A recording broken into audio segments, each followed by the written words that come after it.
वात पित्त कफ के ऊपर है डिपेंड करता है। कल जैसे बताया था कि वात बॉडी के अंदर जो आपका ल्यूब्रिकेशन होता है या कफ होता है उसकी मूवमेंट के लिए ज़रूरी है। पित्त पित्त अगर आपका डाउन होगा या एक्सेस में होगा तो जो भी आप फूड खा रहे हो अगर कम होगा तो वो डाइजेस्ट कम होगा, और अगर एक्सेस में है तो वो बर्न ज़्यादा होगा और ज़्यादा खाना मांगेगा।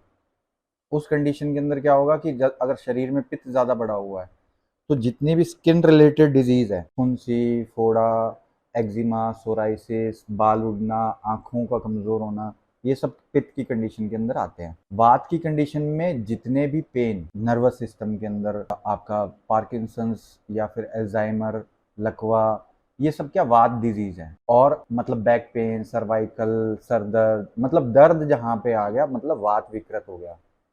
और कफ के अंदर जितने भी इंटरनल ऑर्गन खराब होने की जितनी भी डिजीज हैं, जैसे लीवर फैटी हो गया, या फिर आपकी बॉडी के अंदर फेफड़ों में कफ ज़्यादा है, सांस ढंग से नहीं आती है, डायबिटीज़ हो गई, तो ये सब क्या कफ विकृत की डिजीज के अंदर आते हैं। तो मतलब ये फर्दर आयुर्वेद में डिवाइड इसी हिसाब से किया हुआ है। अब वात पित्त कफ का एक बेस बना के लेके चलेंगे हम इसमें, और इसमें नेचुरोपैथी के कॉन्सेप्ट भी यूज़ करेंगे, प्लस आयुर्वेद के जो नेचुरोपैथी और एलोपैथी के न्यूट्रिशन को भी हम इसके अंदर काउंट करेंगे। मतलब ओवरऑल अपने बैलेंस फॉर्म में सब चीज़ों को समझने की कोशिश करेंगे कि ये न्यूट्रिशन एलोपैथी के अंदर अगर बोल रहा है तो आयुर्वेद इसको किस नज़रिए से देख रहा है, लेकिन बात वही कर रहा है। अब शुरुआत करते हैं सबसे पहले डाइजेशन से, क्योंकि मोस्टली जो प्रॉब्लम शुरू होती है वो डाइजेशन से स्टार्ट होती है। क्योंकि बीमारी बाहर से आने का मतलब, तो इस चीज़ को ऐसे देख सकते हो, जैसे एग्जाम्पल ये उंगली टूट गई या एक्सीडेंट हो गया तो कोई कट लग गया यहाँ पे, इस चीज़ को अभी नहीं काउंट करेंगे। बाकी जितनी प्रॉब्लम्स हैं वो हमारी बॉडी के अंदर हम खुद ही क्रिएट किए जा रहे हैं। जनरली होता क्या है कि बच्चा जब पैदा होता है ना तो वो बीमारियां लेके पैदा नहीं होता, तो बाद में धीरे धीरे जैसे जैसे इसको ऐसे भी देख सकते हो कि सृष्टि ने जिस बच्चे को जन्म दिया उसके पास में सबसे ज्यादा अक्ल होती है। ये पेरेंट्स हैं, वो उनको जैसी नॉलेज होती है उस हिसाब से उस बच्चे की परवरिश करके उसके अंदर उस दिमाग के अंदर फीड करते हैं कि ये जो दिमाग के हिसाब से। इसको उदाहरण के तौर पे ऐसे देख सकते हो कि एक जो बच्चा है ना जिसको छिपकली के बारे में नहीं पता, उदाहरण मैंने इसीलिए ले लिया कि वो बच्चा है उसको छिपकली के बारे में नहीं पता, तो वो उसको बिना डरे हुए उसको पकड़ लेगा या उसके पास चला जाएगा, सांप के पास चला जाएगा। ये हम उसके बीच में ना उसको डर पैदा करते हैं, नहीं नहीं नहीं वो खा जाएगी, ये गंदी है, इसके पास मत जाओ। तो ये उसके दिमाग के अंदर डाल कौन रहा है? इंसान डाल रहा है। क्योंकि अगर योग देखो, इस ये सारी पैथियां तो लोगों के समझने के हिसाब से है, और मैं अगर योग से जुड़ा हुआ हूँ तो मैं योग के हिसाब से उस चीज़ को बताने की कोशिश करूँगा कि ये पैथियों की नज़र के हिसाब से लोग प्रेफर करते हैं कि मेरे को आयुर्वेद के ट्रीटमेंट ठीक लगते हैं, मेरे को एलोपैथी के ठीक लगते हैं, नेचुरोपैथी के ठीक लगते हैं। योग जो है उसको ऐसे कह सकते हो एक छोटी सिंपल सेंटेंस के अंदर, तंत्र है दादा, योग है पिता और आयुर्वेद है बेटा। इसको इस तरीके से समझ सकते हो। बाकी पैथियाँ हैं वो भी ठीक हैं अपनी जगह पे, कितने साल पुरानी है इसमें कोई वाद विवाद नहीं है। जिसकी जैसी प्रेफरेंस है, जैसी मार्केटिंग है, वो वैसे रखेगा। योग के अंदर इन चीज़ों की कहीं पे भी ज़रूरत नहीं पड़ती। और इसको एक उदाहरण से ऐसे भी समझ सकते हो, हिंदू माँ, मुस्लिम माँ, क्रिश्चियन माँ, ये कोई धर्म के हिसाब से बच्चे को पैदा नहीं करती। सृष्टि का जो नियम है ना, वो बच्चे का पैदा होने का जो पैटर्न है वो एक ही है। योग धर्म वगैरह से मत जोड़ें, मतलब जनरली हम उसको धर्म से जोड़ते हैं। योग का कोई धर्म नहीं है, वो है इंसानियत के हिसाब से। अपने आप से जब कनेक्ट कर लोगे और इन 5 तत्वों को जब जान लोगे, मिट्टी, पानी, अग्नि, हवा, आकाश, इन 5 तत्वों के जब करीब जाओगे ना तो ऑटोमेटिकली आपकी शरीर हील कर लेती है। आपकी बॉडी में इतनी पावर है। मतलब आयुर्वेद में तो हम त्रिफला को लेते हैं कि त्रिफला लिया तो वो वात पित्त कफ को बैलेंस करेगा, लेकिन योग के अंदर आप यम नियम आसन प्राणायाम प्रत्याहार ऐसे करके स्टेज में जाओगे ना, वो वात पित्त कफ ऑटोमेटिकली आपका बैलेंस हो जाता है। और इसमें एक चीज ये भी है कि जब आप हठ योग के ये जब स्टेप बाय स्टेप करते हुए आगे जब जाते हो और अपने शरीर में अपने आप से जब कनेक्ट होने के पास में जाते जाते हो, तो सुप्रीम पावर जिसको बोलते हैं, मतलब उसको परमात्मा को तो हम जनरली बाहर ढूंढ रहे हैं, उसको अगर अंदर ढूंढ लेना तो वो ईश्वर तो अंदर मिलता ही है। लेकिन उस ईश्वर को जब जब जितना पास से जानने लगोगे, आपकी जो छोटी से छोटी प्रॉब्लम है वो एक झटके में मतलब दूर कर देगा। उदाहरण के लिए कैसे देख सकते हो इसको, कि जैसे मैं मेडिटेट कर रहा हूँ, जनरली मेडिटेट करने के वक्त पे क्या अच्छा तरीका तो ये होता है कि आप पद्मासन में लगाते हो, ठीक है। अब इसमें प्रॉब्लम क्या है कि मेरी बॉडी, अब मैं इस कंडीशन के अंदर बैठा हुआ हूँ, अभी मुझे अपने आप से कनेक्ट होना है या मेरे को उस चीज को जानना है, तो इसमें होगा क्या, अब मैं 5 मिनट बैठा, 5 मिनट बैठने के बाद में मेरे इस एंकल में यहाँ पे दर्द होना चालू हो जाएगा, ठीक है, यहाँ पे दर्द होना चालू हो जाएगा, मेरी कमर जो मेरे को एकदम इरेक्टेड फॉर्म में रखनी थी उसमें दर्द होना चालू हो जाएगा। तो ये आपको पहली चीज तो रियलाइज हो रही है कि मेरी बॉडी अभी भी डिटॉक्स नहीं है, मेरी डिटॉक्सिफिकेशन के अंदर अभी भी चांसेस है, मेरे को ये प्रॉब्लम ठीक करनी है। तो आप फिर भी अगर जिद्दी हो गए कि मेरे को वो चीज़ जाननी है, तो आप क्या है उस चीज़ को हटा दोगे, फिर थोड़ा बहुत घूमोगे, फिर उसके बाद में वापस बैठ जाओगे। हठ योग का मतलब क्या हुआ, हट करना, मतलब जिद करना, जिद करके आप उस चीज़ के पास में जा रहे हो, तो फिर आप वापस बैठोगे, ऐसे करके आपकी 5 मिनट की कैपेसिटी 10 मिनट में पहुंचेगी, और वो पहुंचते पहुंचते क्या है आपकी पहुंच जाएगी 3 घंटे। और मेडिटेशन के लिए ये बोला गया है कि किसी भी एक पोस्चर में अगर आप 3 घंटे लगातार वैसे ही बैठ सकते हैं, मतलब कोई भी जरूरी नहीं है कि आप पद्मासन में बैठें, इवन आप बाई करवट लेट के अगर सोए हुए हैं विदाउट कुछ हिले डुले, बिला मतलब खुजली भी हो रही तो उसको नहीं कर रहे, और 3 घंटे सिर्फ आप सजगता से अगर बैठे हुए हैं या लेटे हुए हैं एक ही पोस्चर के अंदर, तो आप मेडिटेशन के लिए तैयार हैं। उससे पहले जितना भी सब कुछ ज्ञान मिल रहा है ना, वो सब थियोरेटिकली लोग दिए जा रहे हैं। हठ योग का मेन है ही ये चीज़ कि आप मेडिटेशन के लिए 3 घंटे किसी भी एक स्थिति के अंदर रहें, तो आप मेडिटेशन के लिए तैयार हैं। फिर इसमें शुरू करने से पहले इस चीज़ को भी एक चीज़ जाने कि आप पूरे दिन के अंदर एक ऐसा समय आता है जब हम एकटक किसी चीज को बिना किसी विचार के देखने लग जाते हैं। कई बार बैठे होते हैं ना, ऐसे ऐसे देख रहे हैं किसी चीज को, आपको नहीं पता क्यों देख रहे हो, लेकिन चुपचाप देख रहे हो। वो जो टाइम होता है कुछ सेकंड का, वो आपकी कुंडलिनी जागृत होती है, ईड़ा पिंगला दोनों बैलेंस फॉर्म में होती है, सुषुम्ना जागृत होती है, वो स्टेज है। उसको इन सब प्रैक्टिस से हम जागृत करके उस स्टेज में जाने के लिए लंबी अवधि के लिए तैयार करते हैं। वो हर किसी इंसान के पूरे दिन के अंदर कभी ना कभी ऐसा टाइम आता है कि वो एक बार जरूर होता है। तो ये चीज एक प्रस्तावना के तौर पे मैंने आपको बताया, थोड़ा सा जानने के लिए। अब इसको स्टार्ट करते हैं कि ये जो चीज है ये कैसे काम करेगी। अब इसमें सबसे पहले लेते हैं अपने डाइजेशन को, क्योंकि इंसान का जब डाइजेशन होगा ना, इसमें कहा जाता है कि जैसा खाओगे अन्न वैसा बनेगा मन, लेकिन मन नहीं बनेगा, उससे पहले बनेगा तन, और तन बनेगा तो उसके बाद में आपका, मतलब इसको ऐसे ले सकते हो कि अच्छा न्यूट्रिशियस, आपने अच्छा न्यूट्रिशन से आपका शरीर बनाया है, तो आपका उससे ब्रेन अच्छा डेवलप होगा। ब्रेन अच्छा डेवलप होगा तो पॉजिटिविटी आएगी, और जो आपका जो मन है ना, मन तो कहीं पे होता ही नहीं है, ये ब्रेन से ही क्रिएट हो रखा है, तो वो अगर मन भी है ना तो वो भी आपका पॉजिटिव और अच्छा ही आएगा।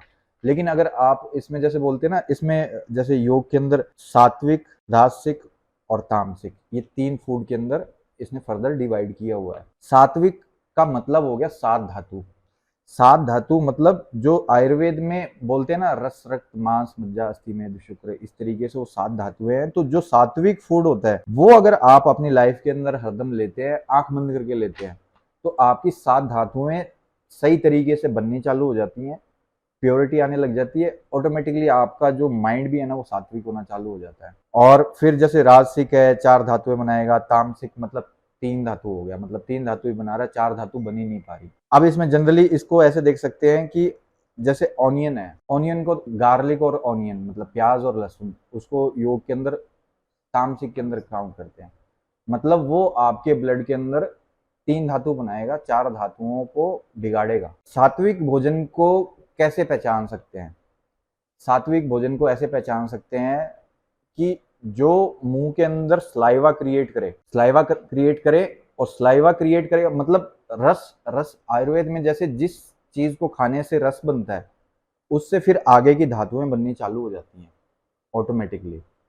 अब इसको ऐसे भी देख सकते हैं कि भाई जो सफेद चीनी है, चीनी से भी तो मुंह में स्लाइवा क्रिएट होता है, लेकिन वो सात्विक नहीं है, लेकिन उसको काउंट करते हैं। मतलब मीठा अगर आप योग वगैरह आसन करने के बाद में करते हैं तो आपकी बॉडी में वो खून बनाएगा, वो आपकी बॉडी के अंदर स्लाइवा अच्छा क्रिएट करेगा, प्लस बाकी की धातुओं को पुष्ट करने में मदद करता है।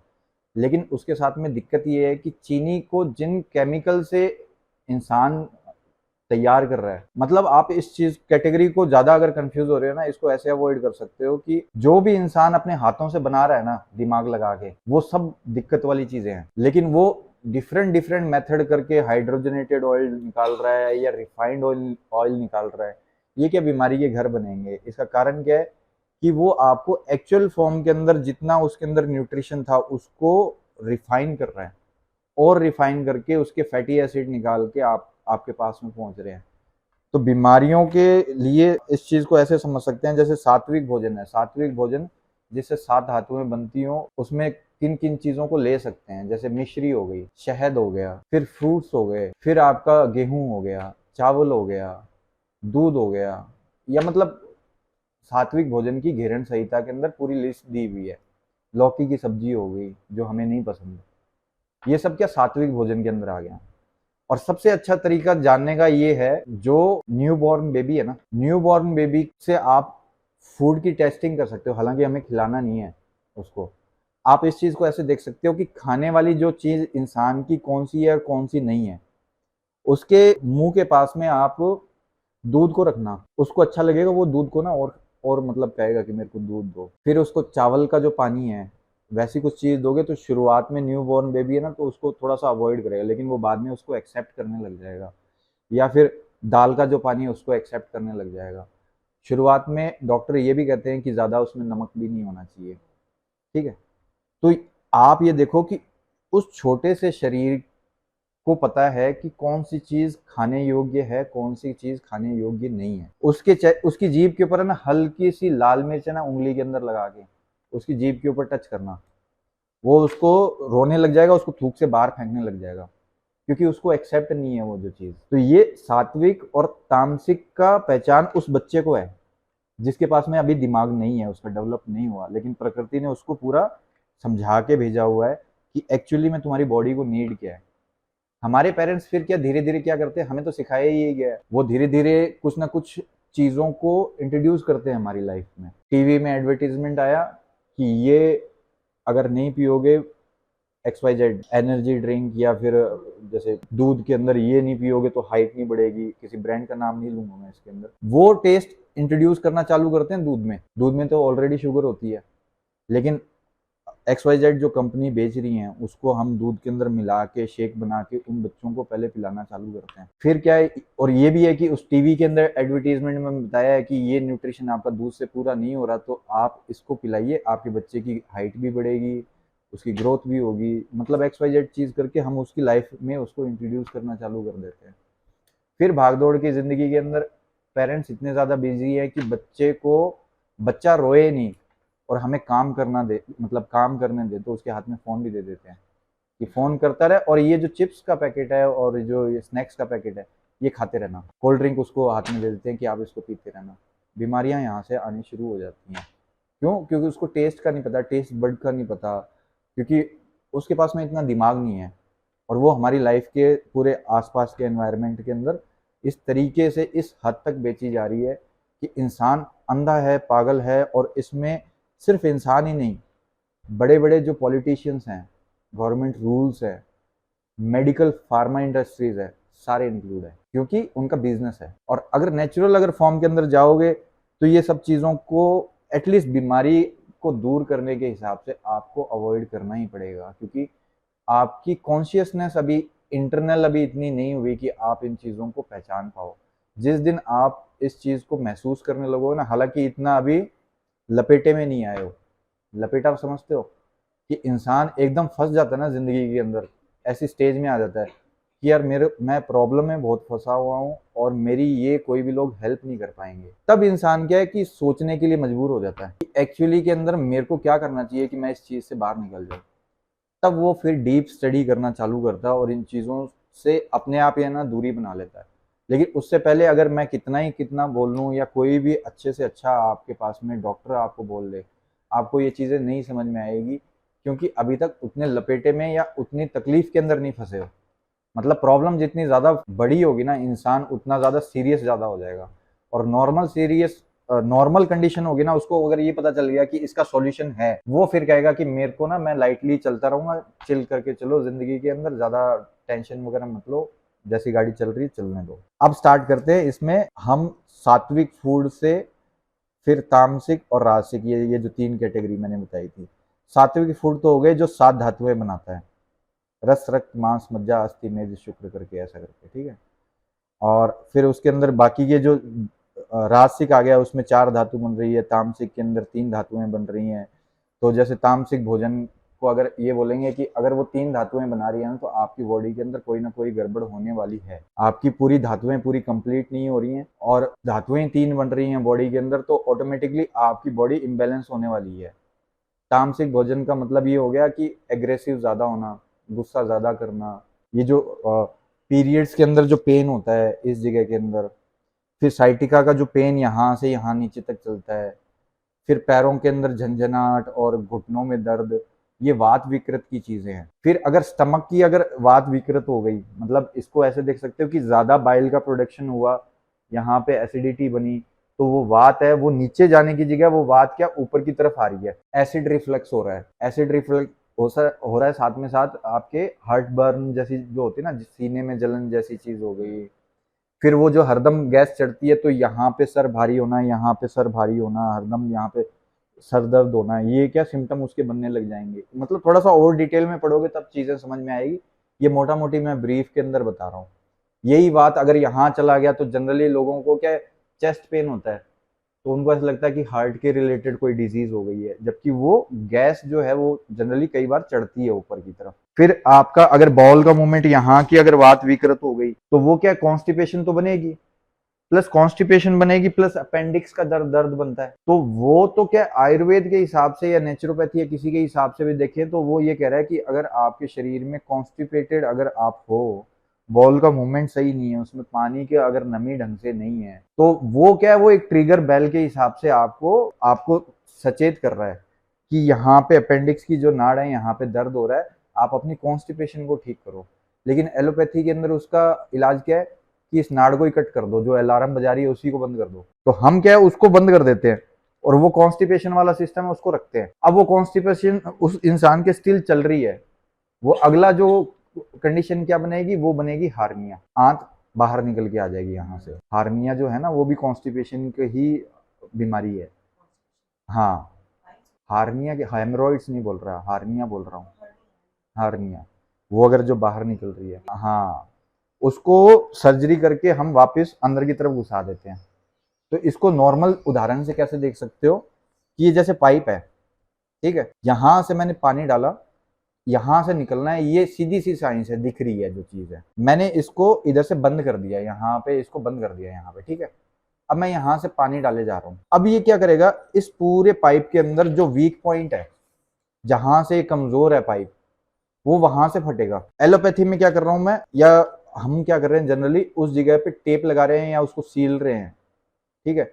ये यहाँ से मैंने बंदी कर रखा है, यहाँ पे मैंने टेप लगा दिया है, और ये वही प्रोसेस रखे जा रहे हैं इसको ठूसने का। ये यहाँ पे टेप लगा दी, अगली बार वो क्या करेगा, दूसरा जो वीक पॉइंट है ना पूरी पाइप के अंदर, उसको ढूंढेगा, वो वहां से फटेगा। आप इस चीज को नहीं देख रहे कि इस पाइप को यहाँ से मेरे को खोलना है, यहाँ से इसका फ्लो है ना कम हो जाएगा, ये पूरा निकल जाएगा ना, तो ये दोनों जो प्रॉब्लम हुई थी ये नहीं होंगी। तो मेन जो नेचुरोपैथी में है, वो सबसे पहले काम ही पाचन तंत्र के ऊपर काम करते हैं कि अपना बॉल का मूवमेंट है, आपका खाना पहली बात तो सही तरीके से खाया जाए, खाया जो गया है उसको सही तरीके से पचाया जाए, और पचाने के बाद में पूरा न्यूट्रिशन लेने के बाद में उसका जो निकलने का जो प्रोसेस है उसको पहले सबसे पहले करेक्ट करो। तो ये जो दूसरी प्रॉब्लम जो निकले जा रही है ना, वो ऑटोमेटिकली ठीक हो जाएंगी। दूसरी प्रॉब्लम कैसे, आपने खाना इस तरीके का खाया, कॉन्स्टिपेटेड हो, आंतों के अंदर खूब गर्मी बढ़ रही है। अब वो जो गर्मी है, या तो आपके अंदर जीभ के अंदर छाले करवा रही है, या आपके पिंपल्स करवाई जा रही है, या आपको सोराइसिस या एक्जिमा जैसी प्रॉब्लम कराई जा रही है, या फिर वही जो जो फूड है, जो अनडाइजेस्टेड फूड है, या टॉक्सिक जो ब्लड के अंदर मतलब टॉक्सिक जो मिल रहा है, वो जिस जगह पे भी पहुंच रहा है, वो वहां के आपको पेन या इन्फ्लेमेशन करवाया जा रहा है। अब इसको आयुर्वेद के अंदर एक शब्द आता है आम, ए, ठीक है, इसको अंग्रेज इसको फिरंगी बोलते हैं अमा, और हम बोलते हैं इसको आम। आम का मतलब ये होता है अनडाइजेस्टेड फूड। होता क्या है, आपका एक जो फूड है आपने एक मील ली है, उसको डाइजेस्ट होने में अच्छे तरीके से अगर आपने खाया है, प्रॉपर तरीके से एंजाइम्स हैं, उसको डाइजेस्ट होने में 3 से 4 घंटे लगते हैं। लेकिन हमारी लाइफ़स्टाइल इस तरीके की हो गई है कि हम 2 या 3 घंटे के बाद में हमें कुछ और खाने के लिए मिल जाता है।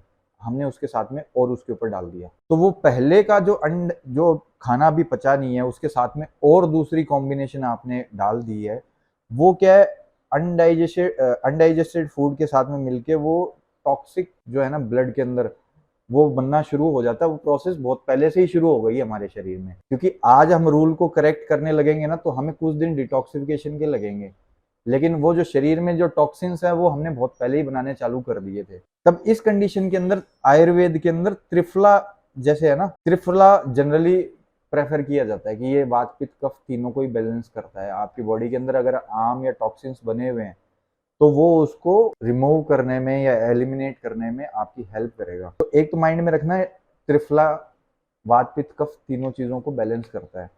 आम समझ में आया कि टॉक्सिन्स जो अनडाइजेस्टेड फूड है उसी के ऊपर हम और दूसरा जो डाइजेशन खराब करने के लिए कुछ भी डाल लेते हैं, वो गड़बड़ है वहां पर। फिर इसके अंदर फूड कॉम्बिनेशंस को भी हमें नज़र में रखना ज़रूरी है कि वो चाहे एलोपैथी के हिसाब से देख लो, चाहे आयुर्वेद के हिसाब से देख लो, चाहे नेचुरोपैथी के हिसाब से देख लो। फूड कॉम्बिनेशन जहाँ पे आप गलत हो करोगे, आपकी प्रॉब्लम्स बढ़नी ही बढ़नी है, आप दिक्कत में आने ही आने वाले हो। कैसे देख सकते हो, 10 दिन पहले तो नहीं, 4-5 दिन पहले यहाँ पे पेशेंट आए हुए थे। वो एक मैडम है, छड़ी लेके चल रही थी, उनके साथ में उनके अटेंडेंट भाई थे, रुके हुए थे यहीं पे कॉटेज के अंदर। अब उनकी प्लेट मैंने देखी तो उनका खाने का तरीका देखना क्या था। उनकी प्लेट के अंदर तरबूज भी था, पपीता भी था, आपका सब्जी रोटी वगैरह भी थी, और साथ में थी 1 गिलास पानी। तो वो वाटरमेलन भी ले रहे हैं, वो साथ में पानी भी पिए जा रहे हैं, वो दूसरे फूड को भी खाए जा रहे हैं। वाटरमेलन ऑलरेडी अपने आप के अंदर पूरा पानी से बना हुआ है, ठीक है। रोटी और जो दाल है, उन जो दाल है उसको एसिडिक एनवायरनमेंट चाहिए, उसको पानी का एनवायरनमेंट नहीं चाहिए, क्योंकि प्रोटीन का जो डाइजेशन है वो स्टमक के अंदर होता है। स्टमक में जितना ज्यादा पानी होगा उतना ज्यादा प्रोटीन हार्ड मतलब आपका डाइजेस्ट होगा। और अगर उसको जितना एसिडिक एनवायरनमेंट आप दे दोगे, जैसे आपने दाल के अंदर नींबू निचोड़ लिया, आंवला यूज कर लिया, या कोई भी खट्टी चीज यूज कर ली, अमचूर यूज कर लिया, तो क्या उसको एसिडिक एनवायरनमेंट मिलेगा, वो और अच्छा बाइल का प्रोडक्शन करेगा, वो प्रोटीन को अच्छे तरीके से ब्रेक डाउन करेगा अमीनो एसिड्स में, और आपको इजीली डाइजेस्ट होने लग जाएंगे। लेकिन यही एसिडिक एनवायरनमेंट दाल को जो चाहिए था, वहां पे आप वाटरमेलन डाल दो या आप उसके साथ में पानी डाल दो, तो वो जो डाइजेशन है उसका 3 घंटों में होना था, वो 4-5-6 घंटे, जिनका डाइजेशन बहुत पुअर है वो रात तक भी रहेगा उसका। और जिसका पहले का डाइजेस्ट नहीं हुआ तो उसको शाम को 6 बजे वापस खाना खाने का टाइम हो गया, तो वो एक्चुअली में हम अपने डाइजेशन को देख के नहीं चल रहे, हम टाइमिंग को देख के चल रहे हैं। 6 बज गए, अभी खाने का टाइम हो गया, अभी चाय का टाइम हो गया, निकाल लाओ, बना लाओ, अब खा लेंगे, उसमें भर लेंगे, वापस ठूस लेंगे। एक्चुअल भूख हमने लगने ही नहीं दे रहे। इसीलिए आप जब यहाँ पे आते हो तो 1 दिन 2 दिन का आपको रेस्ट दिया जाता है, आपको ये क्या कहते हैं, नींबू पानी दिया जाता है कि आप एटलीस्ट अपने डाइजेशन को रेस्ट दो। आप कभी देते ही नहीं हो। लेकिन अगर आपको पता चल गया कि डाइजेशन किस तरीके से होता है, किस तरीके से रेस्ट किया जाता है, तो आप जब भी घर पे जाओगे ना, आप अपने आप ही ये देख लो कि अभी आपने बहुत हैवी मील ले लिया है, चीट कर लिया है, या बहुत कुछ उल्ट पुल्ट खा लिया है, तो अगले 10 घंटे 12 घंटे या आप उसको उसमें कर दो, क्या कहते हैं, फास्टिंग के अंदर या लाइट फूड के अंदर। हाथ तो नहीं दर्द कर रहा, तो इसको बंद कर लो। अब एक चीज को समझने की कोशिश करना, हम वेजिटेरियन है, नॉनवेज खाते हो क्या? उसमें क्या, चिकन अंडा, ठीक है, अपने नहीं खाते। अब होता क्या है, नॉनवेज जनरली जो लोग खाते हैं ना, एक बहुत ही इंटरेस्टिंग इस चीज को मैं बताता हूँ और उसके बाद में इसको क्लोज कर दूंगा चैप्टर को। नॉनवेज जो आइटम है वो, उसके अंदर से जो न्यूट्रिशन है वो आपके शरीर में ज्यादा लगेंगे, ऑब्वियस सी बात है। क्योंकि उसका कारण क्या है, नॉनवेज आइटम के अंदर एंटी न्यूट्रिएंट्स बहुत मतलब होते ही नहीं है। कौन से anti nutrients? Phytic acid, lectins, ठीक है। ये जो है ये मिनरल को बाउंड करके रखते हैं वेजिटेरियन सोर्सेज के अंदर, ये नॉनवेज के अंदर नहीं होता। ये उनका प्लस पॉइंट है, इसलिए उनका शरीर का हष्ट पुष्ट और ये जो कहते हैं ना बॉडी बिल्डअप जल्दी बनता है। अब इसका मैं नुकसान बताता हूँ क्या है। ये तो मतलब पॉजिटिव साइड, चिकन, आपका मटन, एग, और फिर उसके बाद में फिश नहीं, ये जितने भी आइटम मैं जो बता रहा हूँ, और इनके पैरेलली नॉनवेज आइटम के अंदर सी फूड या फिर आपकी फिश जैसे ले लो, तो ये जो जो एग और ये जो बता रहा हूं ना, इन सब का जो कोलेस्ट्रॉल का लेवल होता है वो ह्यूमंस के बॉडी के टेम्परेचर से ज्यादा होता है, ठीक है। फिश का जो बॉडी का जो टेम्परेचर, जो कोलेस्ट्रॉल का जो बॉडी का टेम्परेचर होता है ना, वो ह्यूमन के बॉडी के टेम्परेचर से लो होता है। तो अगर आप ये वाले जो अगर आइटम खाते हो, तो अगर उसको डाइजेस्ट करने के लिए उतनी ही मेहनत नहीं करोगे, तो वो जो कोलेस्ट्रॉल है वो आपको हार्ट रिलेटेड प्रॉब्लम या यूरिक एसिड रिलेटेड प्रॉब्लम या ये जो प्रॉब्लम्स होती है ना, वो बनाना चालू कर देगा। इसके अपोजिट अगर आप फिश खाते हो या सी फूड्स खाते हो, तो वो आपका हार्ट हेल्दी है, प्लस आपकी हेल्थ के लिए अच्छा है। इसमें मैं नॉनवेज का सपोर्ट नहीं कर रहा, लेकिन उनको एक चीज़ बता रहा हूँ कि यहाँ पे ये चीज़ों का फ़र्क है कि नॉनवेज खा रहे हैं और अगर उतनी मेहनत नहीं कर रहे, और वो भी मेहनत, यंग हैं अभी आप, तो इसलिए आप मेहनत कर पा रहे हैं।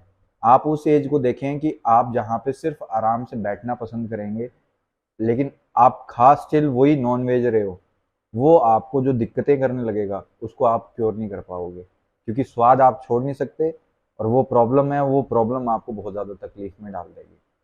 अब आते हैं वेजिटेरियन सोर्सेज के अंदर। वेजिटेरियन सोर्सेज के अंदर जैसे आप धान ले लो, दालें ले लो, जितने भी बीज हैं उनको ले लो, उनके एंटी न्यूट्रिएंट जो होते हैं ना, वो आपकी बॉडी में कैल्शियम, मैग्नीशियम, जिंक और आयरन, ये 4 मिनरल्स को बांध के रखते हैं, मतलब आपकी बॉडी में एब्जॉर्ब नहीं होने देते हैं। ये अगर आपके शरीर में नहीं जा रहे तो आपकी बॉडी में डेफिशिएंसी आनी चालू हो जाती है। मतलब आपके नाखून, आपके बाल, आपकी मसल्स को जो रिलैक्सेशन चाहिए वो चीज़ नहीं मिल रही है, आपके हड्डियों को जो कैल्शियम चाहिए वो प्रॉपर तरीके से नहीं मिल पा रहा है, और डेली की आप रिक्वायरमेंट पूरी नहीं कर पा रहे, तब आप बीमारियों से ग्रस्त भी हो रहे हैं। इसके अपोजिट डेयरी प्रोडक्ट के अंदर देखें, पनीर है, आपका दही है, दूध है, ये चीजें अगर आप एक्सेस में ले रहे हो, ये बॉडी में एब्जॉर्ब तो होगी, लेकिन इनके अंदर आपको मैग्नीशियम की अमाउंट नहीं मिलेगी।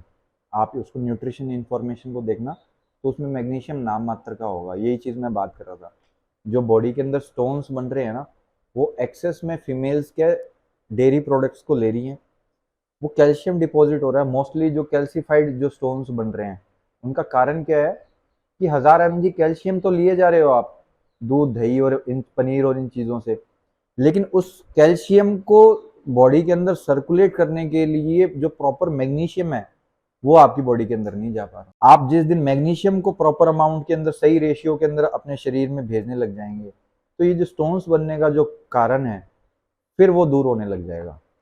आपको पेन होने का जो कारण है वो ठीक होने लग जाएगा। इस चीज को अलग अलग तरीके के हैं स्टोन्स, उसको ये जनरल मैं एक बता रहा हूँ उसके अंदर, ये हो गया। फिर उसके बाद में डेफिशिएंसीज मोस्टली जो खाना है, अब मैं आपको ना एक नॉर्मल वो दिखाता हूँ, एक चीज दिखाता हूँ, बाजार में बिक रही है, एंजाइम्स क्या चीज है, एंजाइम्स की हमें जरूरत क्यों है, एक नॉर्मली दिखाता हूँ मैं प्रोडक्ट।